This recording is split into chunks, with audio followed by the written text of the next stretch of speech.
Donc, je te laisse la main.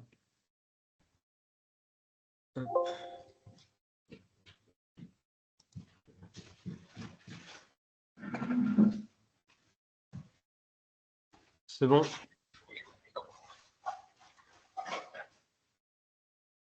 Bonjour à tous, je suis Léo Larsonneur, donc stagiaire en Master 2 à l'Université de Poitiers, comme Philippe m'a introduit tout à l'heure. Je vais vous parler donc du projet Altabor pour accélérer la transition agroécologique des territoires par l'action sur les bordures de champs.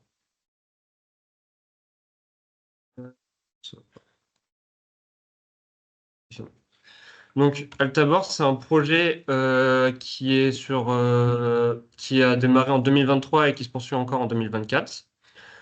Ce projet a plusieurs objectifs, dont développer l'utilisation d'un outil qui s'appelle l'outil typologie simplifiée des bords de champ, qui est élaboré par le GTNA bords de champ. Mais ça, je vais vous en parler juste après, plus en détail. Un des objectifs autres aussi de ce projet, c'est de préserver et de restaurer ou développer des bordures de champ, plutôt des bordures, on va dire, dégradées avec un certain nombre d'adventices, des problématiques adventices. De faire du ressemer dedans des mélanges d'espèces locales adaptées au territoire et favorables aux auxiliaires de culture. Et c'est également aussi sensibiliser et accompagner les agriculteurs à la transition agroécologique.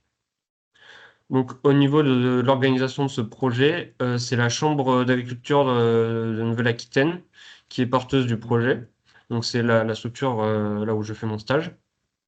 Au niveau des partenaires techniques, on a 5 chambres d'agriculture. Donc les Pyrénées-Atlantiques, la Dordogne, le Lot-et-Garonne, Charente-Maritime de Sèvres et la Vienne. Donc là, c'est là où il y a les chargés de mission qui sont occupés de faire les relevés pour le projet. On a également le Conservatoire d'espaces naturels pour, pour on va dire, des conseils et aussi la récolte la récolte de semences avec une brosseuse, pour ceux qui connaissent. Semences Nature, c'est notre partenaire c'est l'entreprise qui nous a fourni les semences végétales locales. Et au niveau du financement de ce projet, c'est la région Nouvelle-Aquitaine et l'OFB qui sont cofinanceurs de ce projet. Donc voici le plan de ce webinaire. Dans un premier temps, on abordera comment on peut réaliser un diagnostic de bordure de champ avec un outil que je vais vous présenter. Ensuite, il y aura une partie sur les semis et les suivis biodiversité qui ont été effectués dans le cadre de ce projet. Et enfin, on terminera sur une partie avec de la communication qu'il y a eu autour de ce projet. L'outil typologie, donc c'est un outil qui a été développé par le GTNA Bord-de-Champ depuis 2019.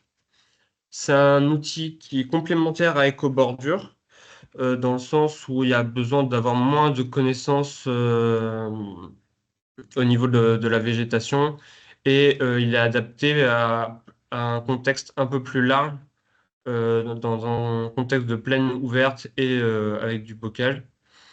Et le but de cet outil, c'est de pouvoir, en fonction d'un type de bord de champ, orienter des conseils de gestion en fonction des problématiques que l'agriculteur peut rencontrer. Donc, vous pouvez retrouver cet outil sur le site Agriphone, pour ceux que ça intéresse.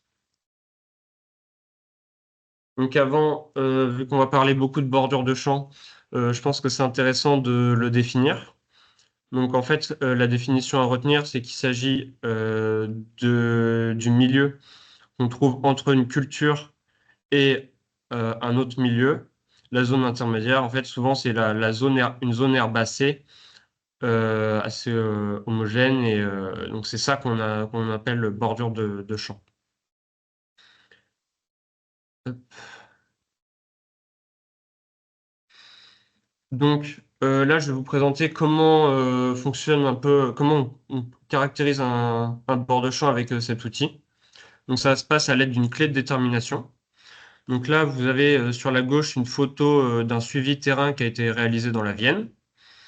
Donc, on voit que à droite, on a une haie. Donc ça rentre au niveau de la clé, bon, bref.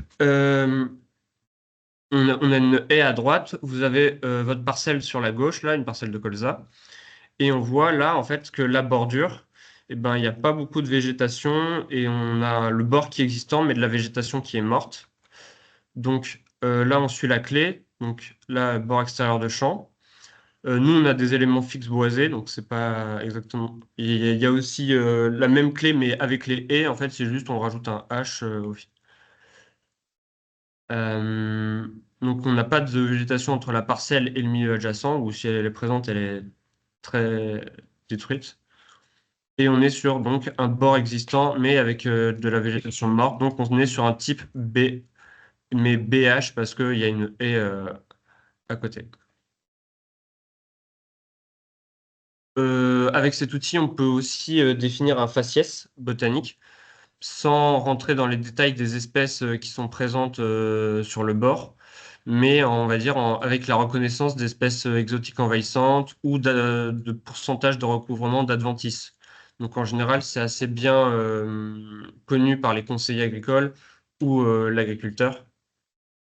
Et donc là, par exemple, sur ce bord-là, on avait des présences de taches d'espèces adventices et donc, du coup, on lui attribue le faciès 3. Maintenant qu'on a qualifié le type et le faciès, en fait, on peut attribuer une note, on va dire, de qualité agronomique et de qualité écologique pour ce bord de champ. Donc, les notes sont basées sur 5 critères pour la note écologique. Et pour la note agronomique, nous, dans notre cas, on n'a utilisé que 2 critères. Donc, ces critères pour les critères écologiques, c'est la diversité floristique, l'intérêt pour les insectes floricoles et pollinisateurs, l'intérêt pour les autres insectes, l'intérêt pour la faune sauvage, l'impact sur la qualité fonctionnelle de la haie. Et donc, ça, c'était pour les critères écologiques. Et donc, pour les critères agronomiques, on a efficacité pour la protection contre l'érosion et gestion des adventices.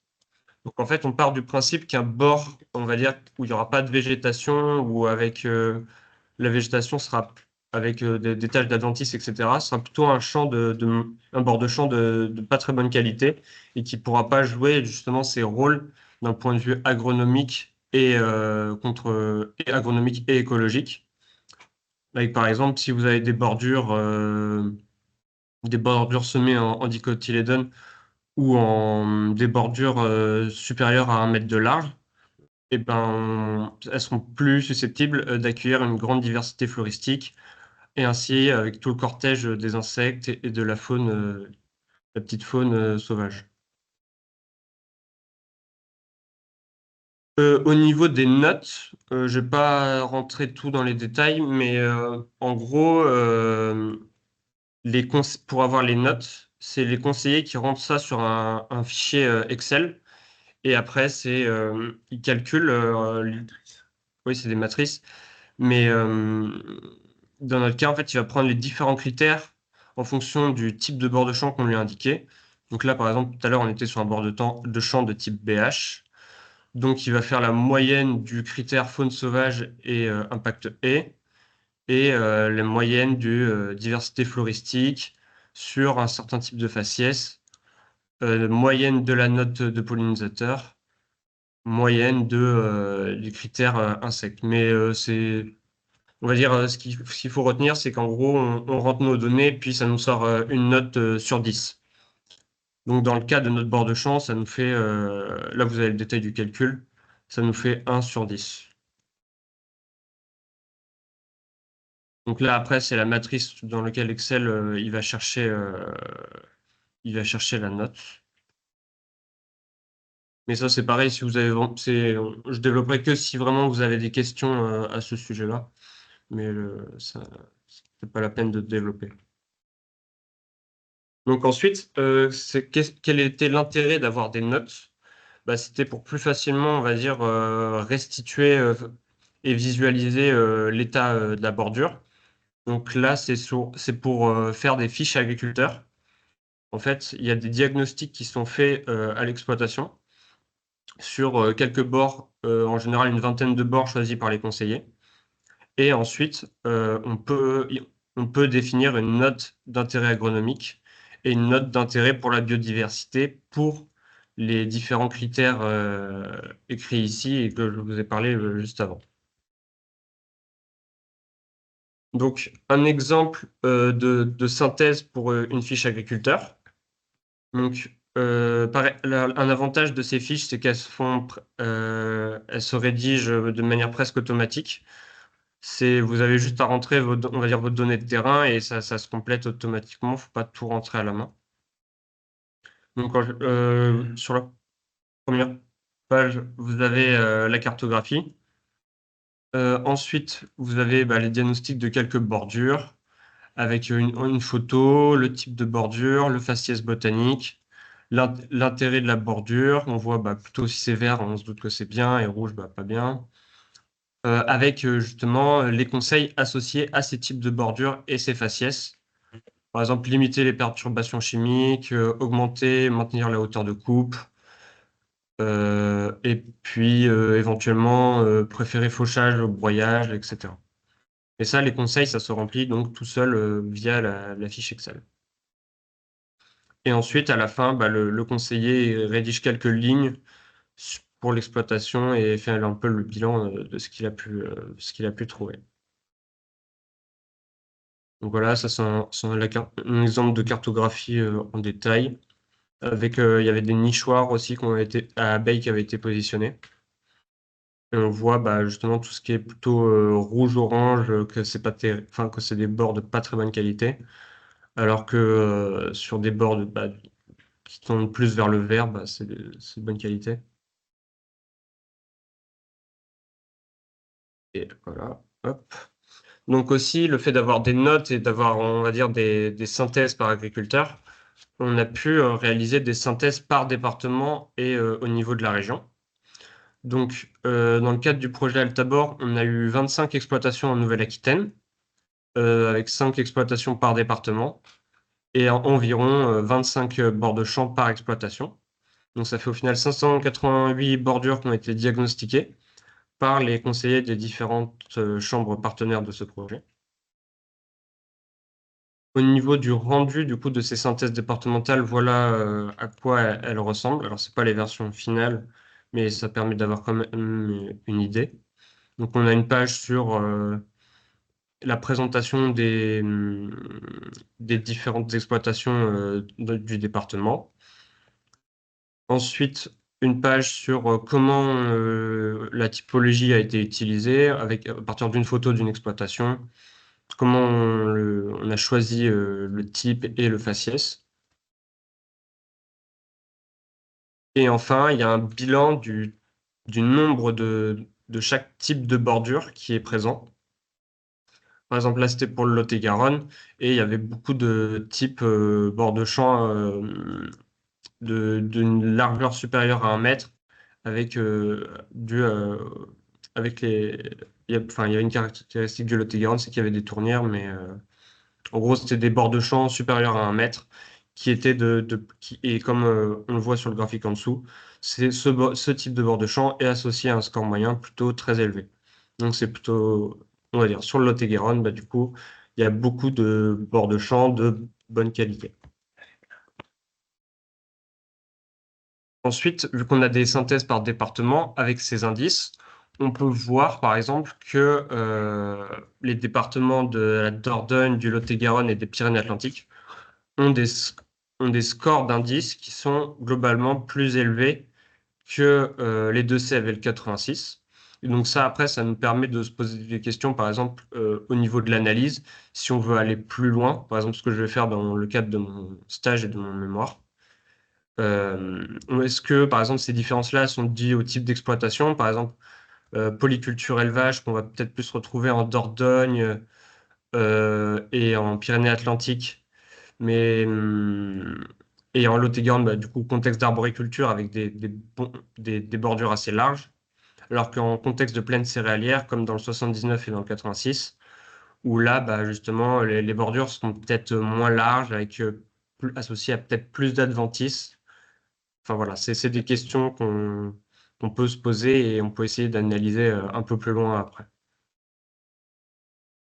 Donc ensuite, la partie sur les semis et les suivis biodiversité dans le cadre du projet. Les semis ont été réalisés avec différentes espèces et lorsque c'était possible avec la marque végétale locale. Donc la marque végétale locale, c'est quoi? Ça permet, on va dire, de choisir des végétaux de certaines origines biogéographiques définies. Donc là, c'est la carte que vous avez à gauche. Donc on voit par exemple que nous, on est dans la zone, on est à cheval, dans la Vienne, on est à cheval entre plusieurs zones, entre la zone sud-ouest, bassin parisien sud, et globalement, pour le projet Altabor, avec les différents départements, on est sur plusieurs zones biogéographiques. Mais au final, on a quand même réussi à avoir un mélange principal, donc un mélange bassin parisien sud, et avec quelques petites modifications sur quelques espèces pour la Dordogne, le Lot-et-Garonne et les Pyrénées-Atlantiques. Au niveau des semis de la bordure, vous avez donc on a semé lorsque sur certaines exploitations il y avait des bordures dégradées ou donc avec beaucoup d'adventices ou enfin ouais de bordures dégradées où il n'y avait pas de végétation. Ça permet aussi de recréer, on va dire c'est des haies mais temporaires quoi pour les pollinisateurs. Ça permet de faire un milieu, oui, voilà, qui peut accueillir les pollinisateurs sans besoin de replanter des haies et c'est plus flexible justement que de planter des haies parce qu'une fois que la haie est implantée, c'est un peu compliqué de la bouger, contrairement à un semis. Donc là, vous avez voilà, les différentes espèces du mélange. La densité du semis est à 20 kg/hectare. Euh, et donc, c'est Semences Nature qui nous a fourni les semences dans le cadre de ce projet. Donc, dans ce projet, au final, on a eu 1 hectare de semis de bordure par zone d'étude, donc par département. Enfin, c'est l'objectif. D'avoir semé aussi 2000 m² de bordure pour chacune des 5 exploitations suivies par territoire. Mais sauf comme vous le savez, cette année a été un peu compliquée avec la pluviométrie. Il y a eu des difficultés au niveau des semis. Et au final, il n'y a que le département des Deux-Sèvres qui a réussi à faire tous ces semis dans le courant de août 2023. Dans la Vienne, en 86, il y a 3 exploitations qui ont réussi à semer dans le courant de l'automne 2023. En 24, ça va se faire à la fin de l'été, là, 2024. Et après, en Lot-et-Garonne, enfin, non, ouais, Dordogne, c'est en cours. En 47, c'est 47 et 64, c'est plutôt cet automne. et c'est plutôt oui, cet automne que ça va être fait. Donc là, vous avez des exemples de bandes qui ont été semées. Du coup, il y a une bande en Vienne qui a été semée en septembre 2023. Et donc là, vous pouvez voir l'état en avril 2024. Donc on voit des taches de bourrache, il y a aussi un peu de soucis. Et globalement, sur les bandes, une des inquiétudes principales aussi, c'était est-ce que les adventices vont pas se développer dans le semis? Par exemple, après le semis, certains partenaires avaient vu des taches de raie gras ou de choses comme ça. Mais au final, lorsque le semis a bien levé, et dans quasi toutes les exploitations, il y a eu des beaux résultats, on va dire. Il n'y a pas eu de problématique adventice. Les graminées qui étaient dans le mélange ont pu, on va dire, empêcher enfin, les autres espèces de s'implanter. Et là, par exemple, pour les Deux-Sèvres, vous avez une bande qui a été semée en août-septembre et pareil l'état en avril. Et on voit que la bande n'est pas du tout pareille. Justement, d'une exploitation à l'autre, souvent, il n'y a pas les mêmes espèces qui lèvent. C'est l'intérêt aussi d'avoir un mélange très diversifié. Donc là, on retrouve du trèfle incarnat, du souci, la bourrage, du silène. Et donc souvent, sur les bandes, on trouvait quand même pas mal d'insectes pollinisateurs, des papillons, des abeilles sauvages, etc. Au niveau des suivis biodiversité dans le projet, donc les niches, il y avait des suivis OAB, avec les protocoles de l'OAB, donc avec les nichoirs à abeilles sauvages. Même si c'était un peu compliqué avec la pluie qu'il y a eu cette année, il a fallu remplacer certains nichoirs, donc ça a peut-être un peu perturbé les abeilles. Il y avait aussi pour des suivis papillons et insectes volants avec le filet fauchoir. Euh, et enfin, on faisait du suivi terrain. Là, c'est une photo d'un suivi terrain en Dordogne sur une bande qui a été semée. Et on voit, et lorsque les bandes ont été semées, en fait, on regardait justement quelles espèces lever, etc., pour, on va dire, faire des données dessus. Ensuite, au niveau de la communication, on a réalisé une enquête conseillée. Donc, le but, c'était d'identifier les besoins et les attentes des conseillers sur sur le sujet des bords de champ. Donc, il y a une synthèse qui va être rédigée avec l'analyse des réponses. C'est une liste d'à peu près 300 personnes. On a eu 90 répondants et donc la rédaction est en cours. On a également réalisé des supports de communication euh, sous forme de posters. Donc là, c'est un poster qui présente les résultats de semis après plusieurs années, qui présente aussi les intérêts des bords de champ et la définition. Là, c'est un poster plus graphique qui présente, on va dire, les dispersions de certains insectes auxiliaires des cultures et justement des milieux ou des choses qui peuvent les favoriser dans le paysage agricole.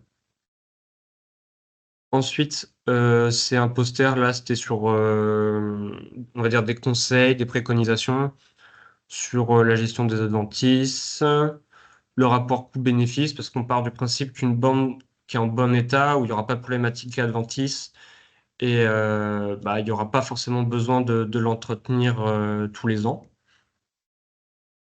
Et puis éventuellement aussi le régime de déclaration si on souhaite valoriser économiquement ces bordures.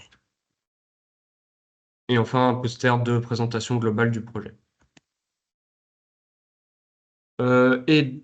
Pour finir, aussi dans ce projet, on va réaliser un petit guide flore qui est basé sur les relevés de terrain des conseillers. Ce guide est à destination des conseillers et des agriculteurs. Les espèces dans ce guide ont été choisies en fonction des espèces qui étaient trouvées dans les relevés des 5 départements, donc encore une fois des espèces sur les bords de champs. Il y avait également à dire d'experts, donc de Semences Nature ou de d'autres botanistes. Et aussi, le but de ce guide, c'était, en fonction des besoins des conseillers sur certains groupes, de pouvoir, on va dire, clarifier sans rentrer trop dans les détails non plus, d'avoir un guide assez synthétique. Et donc, au final, on a sélectionné environ 70 espèces.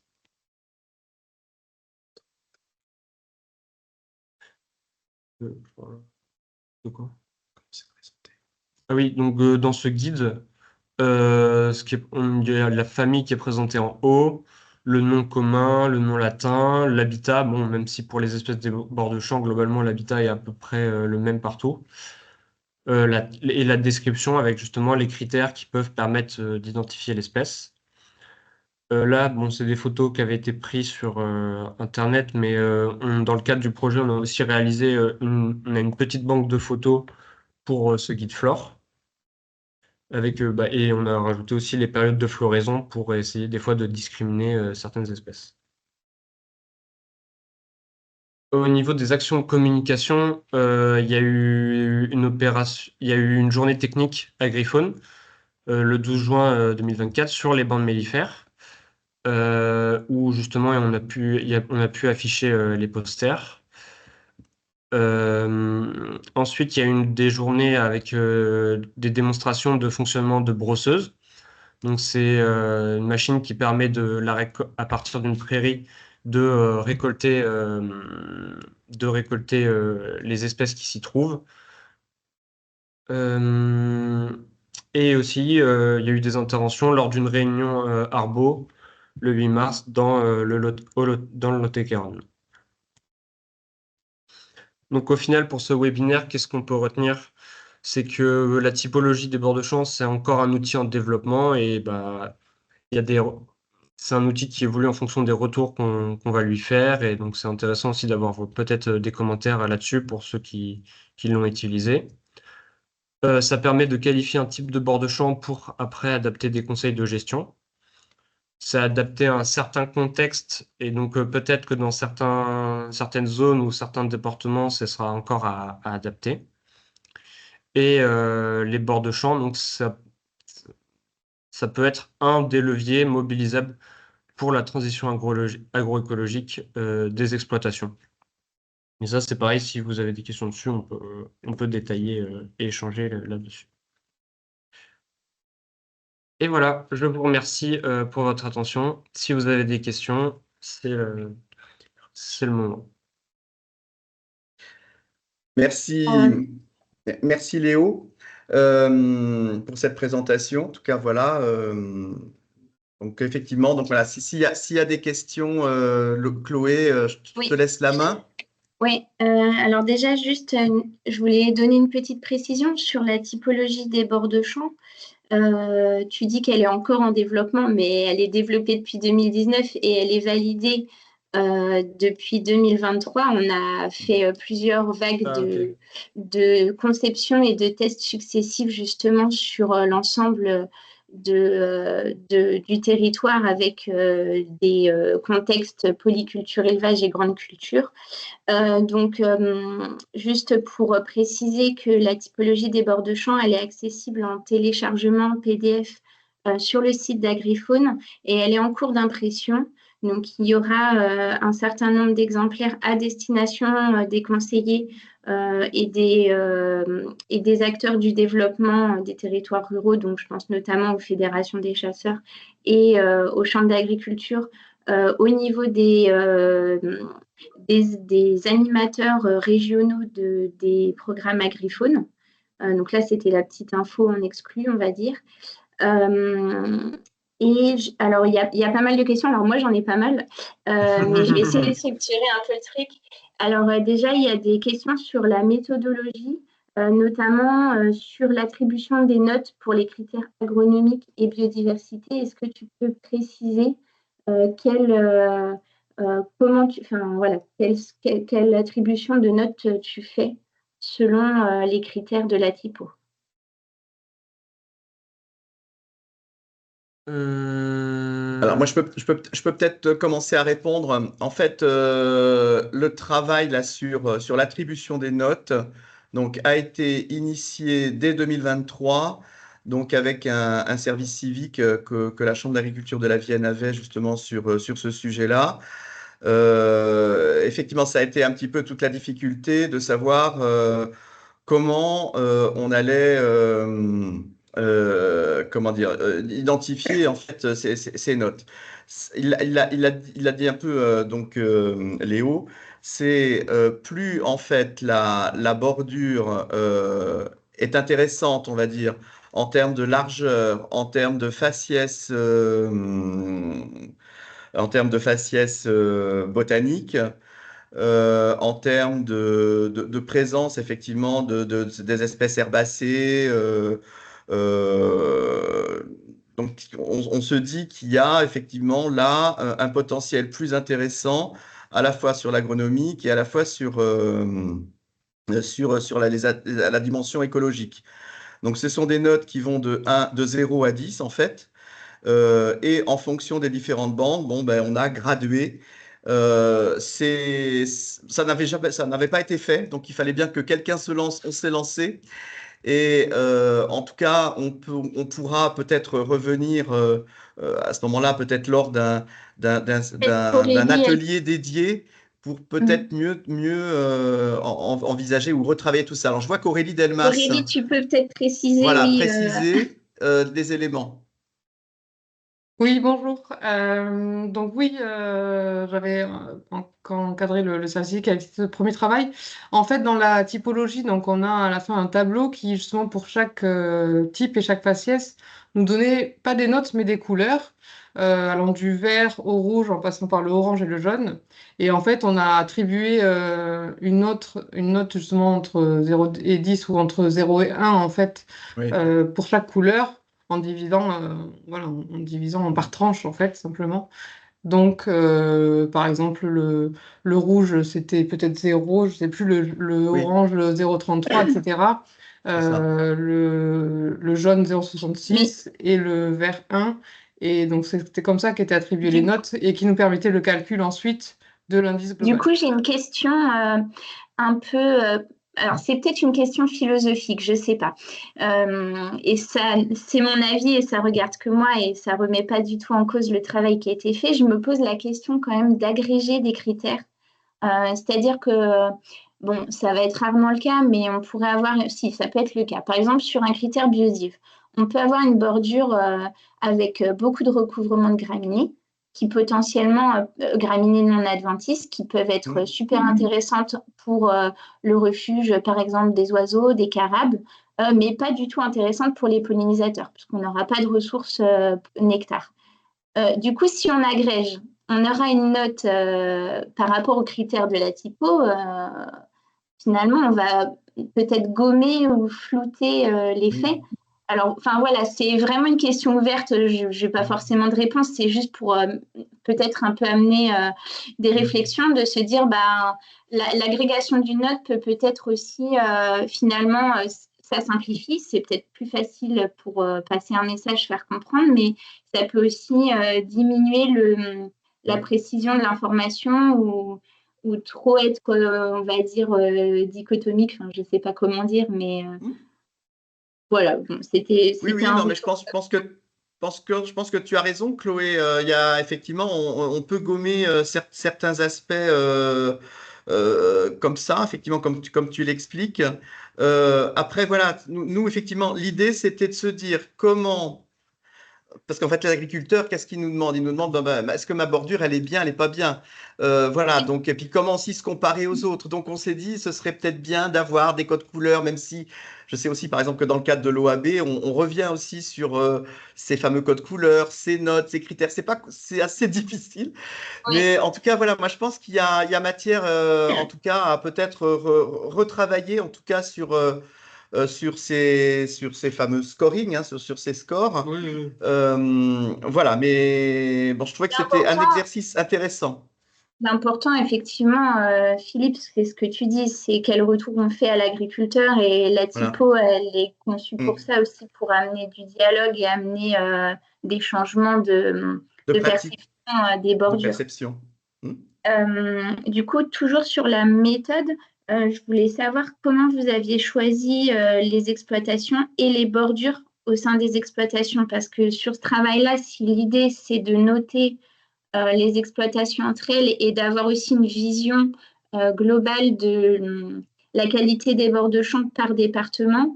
J'imagine qu'il y a des critères pour être représentatifs des exploitations qu'on trouve sur les départements et aussi des bordures de champ qu'on trouve sur ces exploitations. Et je voulais savoir voilà, le nombre d'exploitations par département et savoir si vous aviez des indices de robustesse ou de qualité de la donnée par rapport à ça. Alors, au niveau d'indice de robustesse pour les données, non. Mais on a environ 5 exploitations par département. Donc, dans le projet, on a à peu près 25. Au niveau du choix des exploitations, bah, peut-être Aurélie, tu peux intervenir là-dessus. Donc pour le choix d'exploitation, pour être honnête, je pense que dans chaque département, on a cherché des volontaires. On n'a pas forcément cherché soit une représentativité, etc. La première chose, c'était d'avoir des acteurs volontaires qui seraient intéressés par ces résultats, hein, parce que l'idée, c'était aussi en effet de leur transmettre quelque chose. Donc ça a été, et puis on est parti aussi au départ donc ça a été moins dans mon département, mais de groupes d'agriculteurs où on allait peut-être pouvoir toucher, au-delà des 5 où on menait le projet, toucher un plus grand nombre d'agriculteurs au travers d'un GI2E ou d'un Oui. groupe ou autre.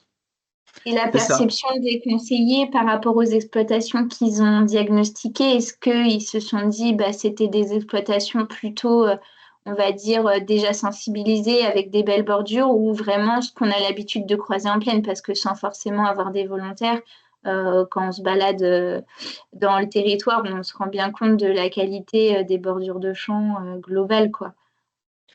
Je pense qu'on le voit un peu à travers les résultats que Léo nous a présentés.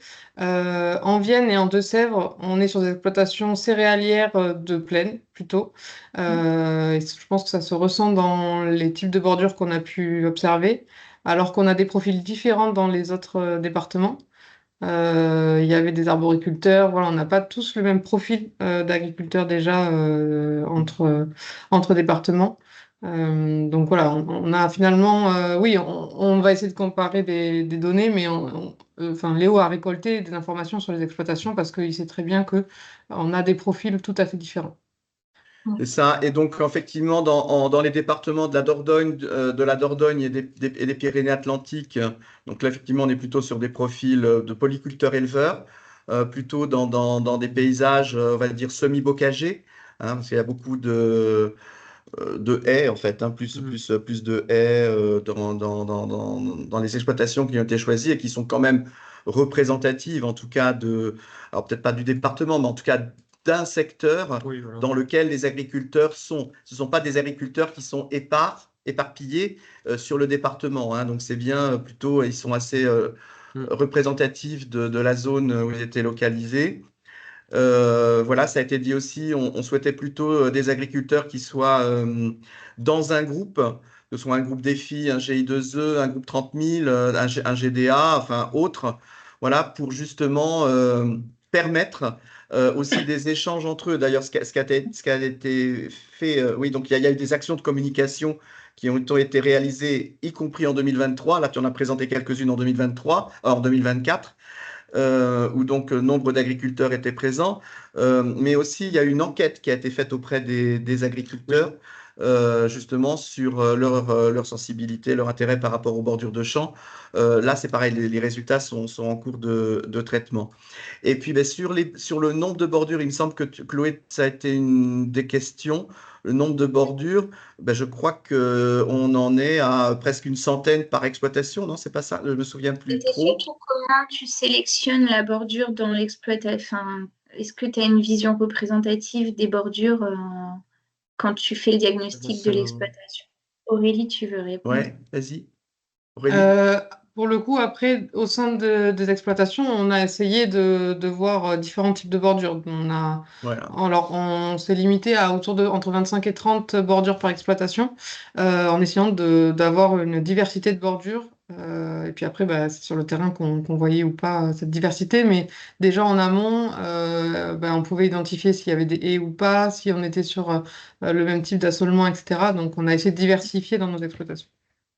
Oui, c'est ça, 25 à 30 bordures par exploitation. Si tu veux, on a repris le La protocole, hein, méthode, la la méthode. méthode de ce que l'on fait dans le cadre du GTNA, effectivement. En fait, c'est vrai que c'est intéressant enfin, on sait que la qualité des bordures de champ, elle est dépendante à la fois de l'élément adjacent, donc la route, le chemin, la Mm. haie, et de ce qu'il y a dans la parcelle, en tout cas, si c'est de la culture annuelle ou de la prairie plus ou moins longue. Donc, c'est ce que tu disais, Aurélie, d'aller choisir une répartition comme ça des bordures selon l'occupation du sol et l'élément voisin. Ça permet de brosser à peu près tous les cas de qualité agroécologique des bordures. Ensuite, il y avait des questions. Enfin, s'il n'y a pas d'autres questions sur ce sujet-là, ou en tout cas le chat est encore open pour ça, il y avait plutôt des questions sur bah, l'accompagnement ensuite derrière des agriculteurs et notamment sur le semis. Euh, alors, il y avait des questions sur le mélange, combien a coûté le mélange et qu'est-ce qu'il y avait sur les bandes avant qu'elles soient semées. Donc, est-ce que logiquement, il y a un diagnostic, donc elles sont semées, c'est ce que j'ai cru comprendre, Léo, sur des bordures non fonctionnelles, donc soit pas larges, soit très adventices. Mhm. Et Euh, après, c'était sur le coût du mélange. le coût existe? Alors, le coût du mélange, je crois qu'on est un petit peu moins, on est un petit peu en dessous de 1 000 € de l'hectare. Voilà, donc il faut savoir qu'effectivement, donc quand on est sur des semences de végétal local, c'est effectivement assez onéreux. Et donc, le fait de pouvoir tester ces mélanges dans le cadre d'un projet comme celui-ci, où la région Nouvelle-Aquitaine et l'OFB nous ont accompagnés financièrement, ben, voilà, c'est très bien. Mais effectivement, on est sur des mélanges d'herbacées relativement coûteux. Et en tout cas, ça nécessite en fait une réflexion qu'on a déjà commencé en Nouvelle-Aquitaine sur la mise en place d'une filière herbacée, de production de semences d'herbacées, qui est en cours. Et je sais que ça se fait aussi dans d'autres régions, dans les Hauts-de-France, dans les Pays de Loire, peut-être aussi en Centre-Val de Loire, Chloé. Voilà, donc il y a effectivement, donc on est parti sur la base du mélange bassin parisien sud, et qui, notamment en Vienne et en Deux-Sèvres, il y a eu d'autres espèces qui ont été intégrées, notamment, bah, vous avez pu voir la bourrage, du souci, etc. Mais il me semble que dans les autres départements, justement dans les Pyrénées-Atlantiques, en Dordogne et dans le Lot-et-Garonne, on est resté sur la base du bassin parisien sud. Mais là, ce qui est un petit peu dommage, on n'a pas pu semer, en tout cas dans ces deux derniers départements, à cause des conditions climatiques exécrables de l'hiver dernier et de ce printemps 2024. Donc, du coup, les semis vont se faire là, fin d'été, début d'automne 2024 dans les Pyrénées-Atlantiques et en Dordogne. Mais ça nous permettra quand même de suivre l'évolution du développement de ces couverts cet hiver ou printemps suivant, même si effectivement le projet s'arrête. Mais les bandes, elles semées, sont toujours présentes. L'objectif, en tout cas en termes d'accompagnement des agriculteurs sur ce sujet des bordures de champs, et puis pour ceux chez tous, on a implanté des bordures, l'idée c'est quand même de pouvoir les suivre et que les conseillers qui sont dans le projet, ben, continuent à travailler en tout cas sur le sujet avec les agriculteurs, même si le projet s'arrête, quoi, en fait. Voilà, donc il va falloir continuer à travailler sur ces bordures. Ce sont des agriculteurs qui sont intéressés et c'est l'occasion justement ensuite de communiquer autour de tout ce qui se fait pour justement en dire la promotion, qu'en fait, en massifiant. Et ouais. Du coup, peut-être, Philippe, pour préciser sur le coût du mélange, c'est un mélange qui est semé une fois et qui ensuite a Oui, vocation c'est à rester ça. Ouais, c'est ça, sur qui est du très pérenne. long terme. Donc, c'est vrai que le coût que tu annonces peut être un peu effrayant quand on a l'habitude de travailler sur des couverts annuels ou d'un ou 2 ans. Mais là, en tout cas, l'expérience qu'on a en Beauce, c'est des premiers semis en bordure qu'on a réalisés en 2011. Avec des bordures encore en place. Alors effectivement, on n'est plus sur des proportions d'espèces telles qu'il y avait dans le sac, hein. Après, Bien sûr. le mélange évolue de manière autonome, mais l'idée, c'est d'avoir quelque chose de fonctionnel et d'aider la nature à reprendre, à reconquérir ses milieux. Il y a une main qui s'est levée, du C'est coup. Philippe Oswald. Ouais, c'est moi. C'est moi qui avais posé les questions sur le coût de semence parce que c'est vrai qu'en Alsace, on a pas mal de mesures compensatoires là pour sauver une espèce. Et les agriculteurs sèment des choses qui ont des réussites plus ou moins bonnes et sont plus ou moins intéressantes pour la diversité. Et du coup, on cherche aussi un peu des solutions. Et du coup, je voulais juste savoir, c'est des couverts que vous avez semés en automne ou au printemps? Ce sont des couverts qui ont été semés à l'automne, à fin d'été 2023 en Deux-Sèvres. Oui. Et toi, Aurélie, en Vienne, ça a plutôt été septembre, c'est ça? Septembre 2023? Entre septembre et décembre, selon les Septembre et agriculteurs. décembre 2023, entre deux averses, de grosses Voilà, averses. Non, après, au exactement. printemps 2024, je crois que ça n'a pas été possible, hein, Aurélie, chez toi non plus. Donc, même si, ben voilà, donc les bandes, Aurélie, encore, je crois, 2 bandes à semer, à faire semer, donc ce sera plutôt fin d'été. Là, on va pas les semer maintenant, hein, voilà. Mais effectivement, c'est plutôt des semis d'automne. Et en tout cas, d'après ce qu'on, enfin, Aurélie, tu pourras aussi le dire, mais Maëva était très contente, en tout cas, donc Maëva en Deux-Sèvres était très contente du développement des bandes semées, quoi, hein. Et Oui, c'est vrai que Aurélie? c'est celle qui avait observé le plus d'adventices après le semis et Oui, qui, au final, vous avez vu les photos que Léo présentait, donc au final, avec un bon développement, après quelques temps, elle a oui. d'abord très inquiète. Nous, donc avec des dates de semis très variables, on a une diversité de levées très variable, évidemment. Mm. Donc on continue à suivre. Et du coup, vous avez fait des fauches alors, quand il y a eu des adventices? Parce que c'est vrai que chez nous, c'est le problème. C'est pas bien faire. Je crois pas que dans les Deux-Sèvres, ils sont intervenus. Elle attendait de voir encore un peu et au final, naturellement, un équilibre s'est Non, fait, je il n'y a pas eu crois. de Ok, fauche, hein, je n'ai pas l'impression, hein, non. Pas mon Non, souvenir. non. ok, merci. Martine Géron. Oui, bonjour, merci Jérôme Charente-Maritime de Sèvres. Oui, juste pour répondre à la dernière question, nous, sur une bordure, donc un des programmes iPhone, alors pouvoir faucher, le souci, c'est d'avoir accès à la bordure, ce qui n'est pas toujours facile quand la culture s'est développée et qu'il y a une haie de l'autre côté. Bon, là, c'est chez quelqu'un en bio, donc lui, c'était possible parce qu'il avait une bordure vraiment très large, avec une partie qui broyait régulièrement en limite de parcelle et l'autre pas. Et donc, il y avait un problème de régras l'an dernier. Il a fait sur des cimages, enfin un broyage le plus haut possible, hein.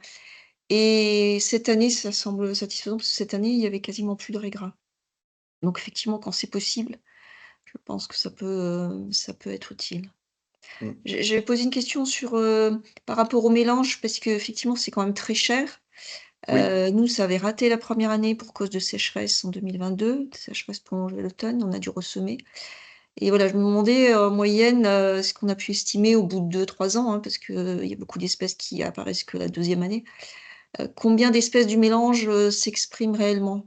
Parce que nous, on est sur 5 espèces à peu près du mélange qu'on voit au bout de 2-3 ans. Ouais, j'ai répondu dans le chat parce qu'il y avait eu la question. Alors, nous, en Beauce, on a fait des suivis 1 an, 2 ans après le semis, puis après, au bout de 7 ou 8 ans.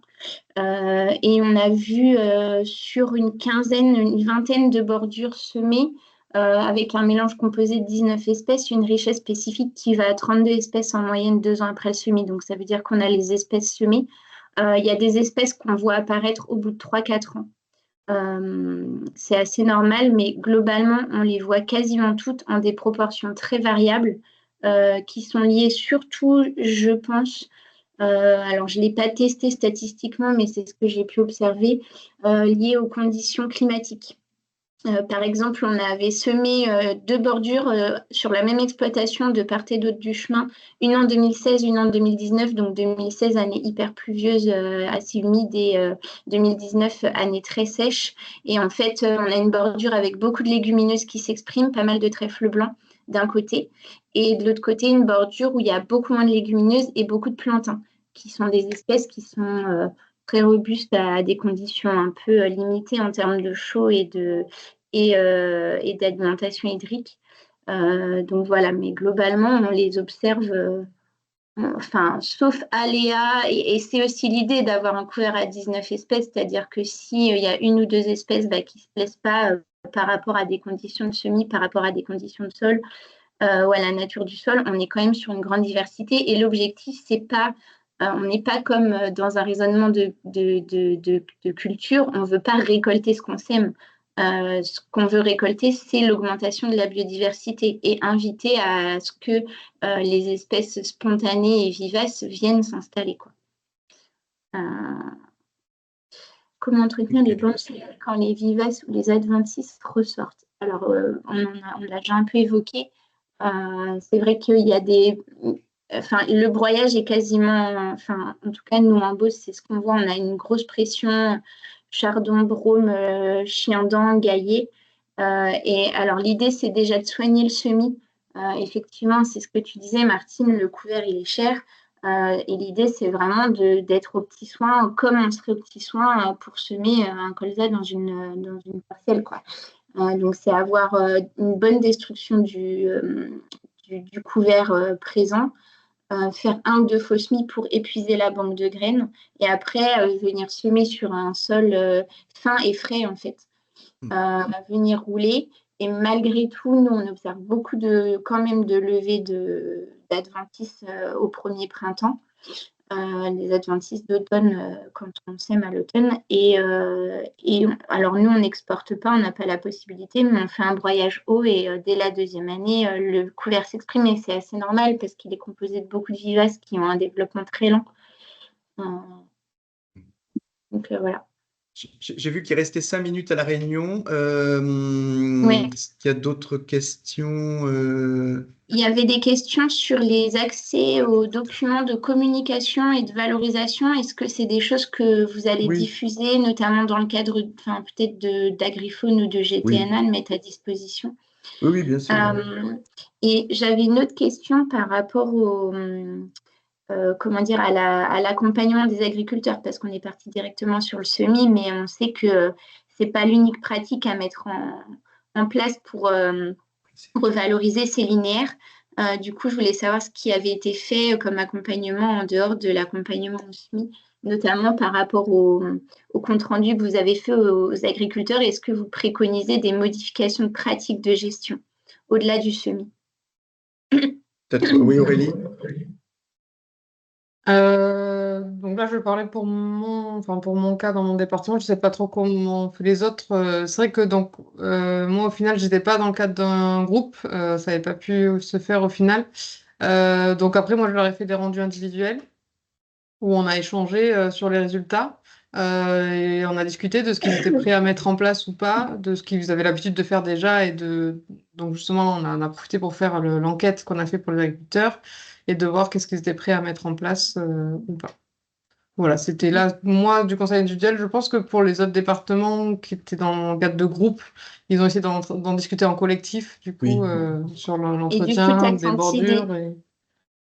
Tu as senti des changements de perception et des envies de modifier certaines pratiques? Qu'est-ce qu'elles étaient déjà avant le diagnostic et qu'est-ce qu'ils sont prêts à accepter après?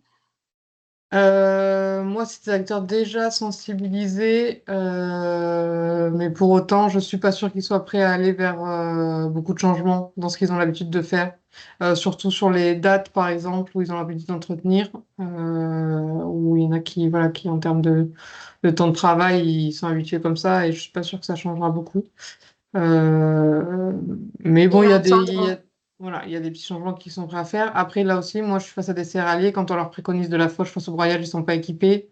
Voilà, il y a des choses qui sont difficiles à mettre en place. Il y en a d'autres, des petites choses qui feront et d'autres qui seront pas, qui, à mon avis, ne seront pas mis en place. Ça dépend des agriculteurs.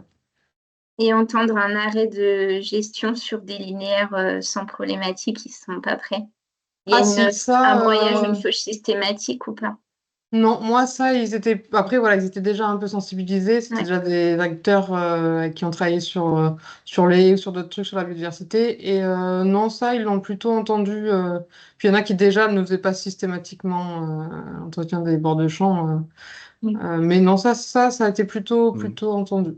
Oui, et puis pour rebondir, là, par exemple, sur la Dordogne ou en Lot-et-Garonne, où c'était un peu nouveau, mais on sent plutôt des agriculteurs qui sont intéressés, qui se disent, ah ben oui, tiens, pourquoi pas, ça m'intéresserait. Puis aussi de voir, en fait, que dès lors qu'on travaille sur des bordures de champs ou sur des haies, ce sont des milieux qui accueillent une certaine biodiversité. Et ça, ils n'avaient peut-être pas forcément pris en compte ça, du fait que, autour des paysages des parcelles qu'ils cultivent, il y a une certaine biodiversité qui est là et qui peut se développer par de nouvelles pratiques. Et alors, c'est vrai que là, ça leur coûtait pas grand-chose parce qu'en fait, c'est nous qui avons financé, enfin, la semence a été financée dans le cadre de ce projet.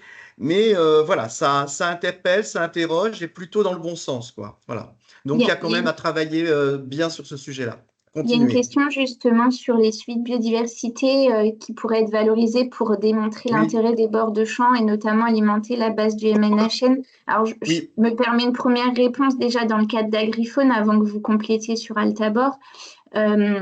Il y a eu énormément de suivi biodiversité dans le bord de champ et à l'intérieur dans les premiers mètres de la parcelle cultivée, notamment sur des suivis botaniques et des suivis entomologiques, à la fois arthropodes rampants et arthropodes volants, qui sont bien valorisés dans le cadre d'Agrifaune. Il y a pas mal de documentation qui sont publiées sur le site, dans la boîte à outils, et il y a aussi des vidéos pour valoriser l'intérêt des bords de champ et justement amener à des changements de perception.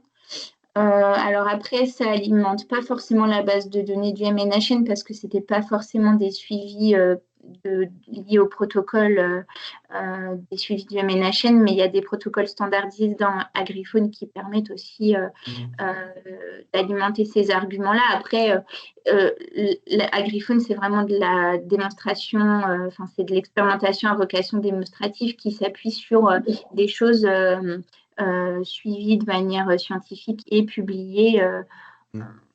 Donc Alors, voilà, l'idée c'est d'amener sur le terrain ce qui est prouvé entre guillemets par la recherche, quoi. Oui, alors dans le cadre en Nouvelle-Aquitaine, à la fois dans le cadre d'Agrifaune Nouvelle-Aquitaine et dans le cadre d'Altabor, donc effectivement, il y a des suivis biodiversité qui sont réalisés donc selon les protocoles de l'OAB. Et nous, l'idée quand même, c'est d'alimenter la base de données du MNHN. Voilà, sachant que il y a un réseau Nouvelle-Aquitaine là qui est sur lequel qui est créé en fait. Et dans lequel aussi, moi, j'ai un autre stagiaire qui travaille sur la valorisation des données de l'OAB auprès des agriculteurs et auprès des différentes structures, des financeurs, etc. Et donc, je suis en train de fédérer l'ensemble des structures qui observent dans le cadre de l'OAB pour comment dire, créer un fonctionnement en réseau en Nouvelle-Aquitaine, donc avec l'aide de Nora Roulier de l'OAB.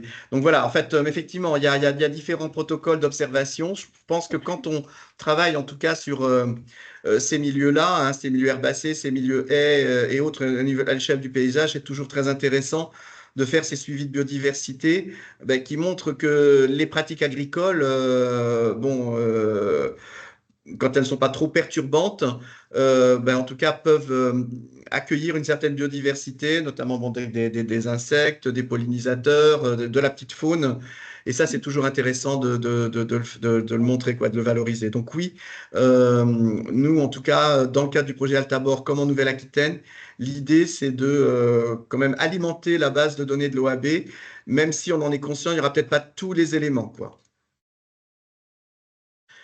Je vois qu'il est 10h30.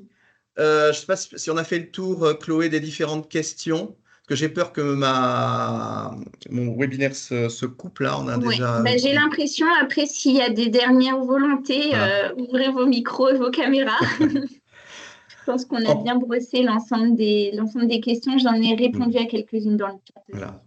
En tout cas, moi, je vous remercie tous voilà, de votre présence, d'avoir effectivement échangé avec nous, échangé avec Léo sur ce projet-là.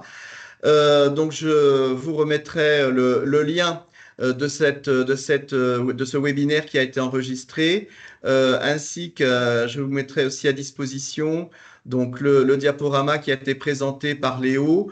Et puis, évidemment, alors pour l'instant, le projet nous n'est pas terminé. Il sera terminé fin décembre 2024. Donc, ce qui veut dire que tout ce qui concerne le guide Flore, les posters, même si beaucoup sont déjà en prêt, les synthèses, ce sera plutôt à partir de la fin d'année que je mettrai tout ça. Donc là, en tout cas, vous aurez le retour l'enregistrement de ce webinaire, le replay et puis la présentation de Léo. Voilà. Bien, écoutez, je vous remercie tous. Vous souhaite une bonne journée et bonnes vacances pour ceux qui vont partir en vacances. Voilà. Et donc, je vous dis à bientôt et j'espère qu'on pourra rééchanger sur ce sujet-là. Et certainement, c'est sûr, dans le cadre d'Agrifaune ou du GTN à bord de champ. Merci à tous. À bientôt. Merci, bonne journée.